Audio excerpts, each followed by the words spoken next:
Many years ago, before the white men came, there was a peaceful village in the Niger Delta called Umudara. The people farmed, fished, and traded among themselves.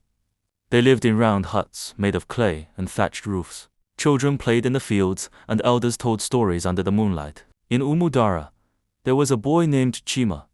He was 16 and known for climbing the tallest palm trees. He lived with his mother, father, and younger sister, Adaeus. They were happy and never imagined that one day their peace would be destroyed. One morning, fishermen returned to the village with news. "We saw large boats like floating houses," one man said. "White men are coming to our land." Soon the strangers arrived. They were white men with pale skin, speaking strange languages. They came with colorful cloths, shiny beads, mirrors, and guns. They traded with local chiefs and offered gifts in exchange for slaves. Some greedy chiefs agreed. They started by giving away prisoners of war. Then they captured innocent villagers to sell. The trade began.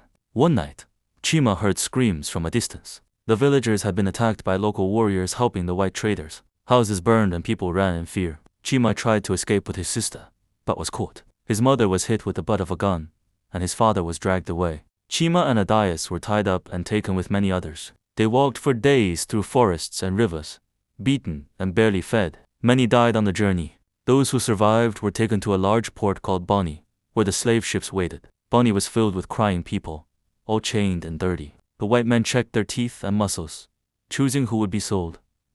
Chima was strong, so he was picked quickly. Adaeus, who was only 10, cried when she was separated from him. They were placed on different ships. Chima screamed for her.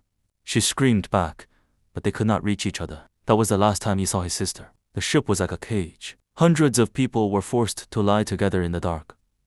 There was no air and no space. Many people got sick, many died and were thrown into the ocean.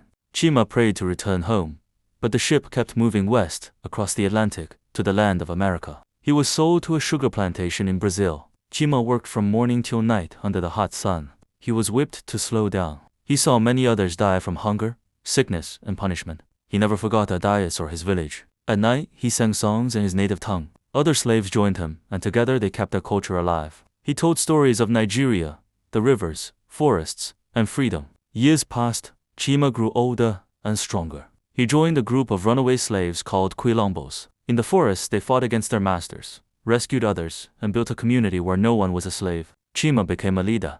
Although he never returned to Nigeria, he taught others about his homeland and made a vow that one day they would be free and that no one would ever be taken in chains again. Meanwhile, back in Nigeria, the slave trade continued for many years. More people were captured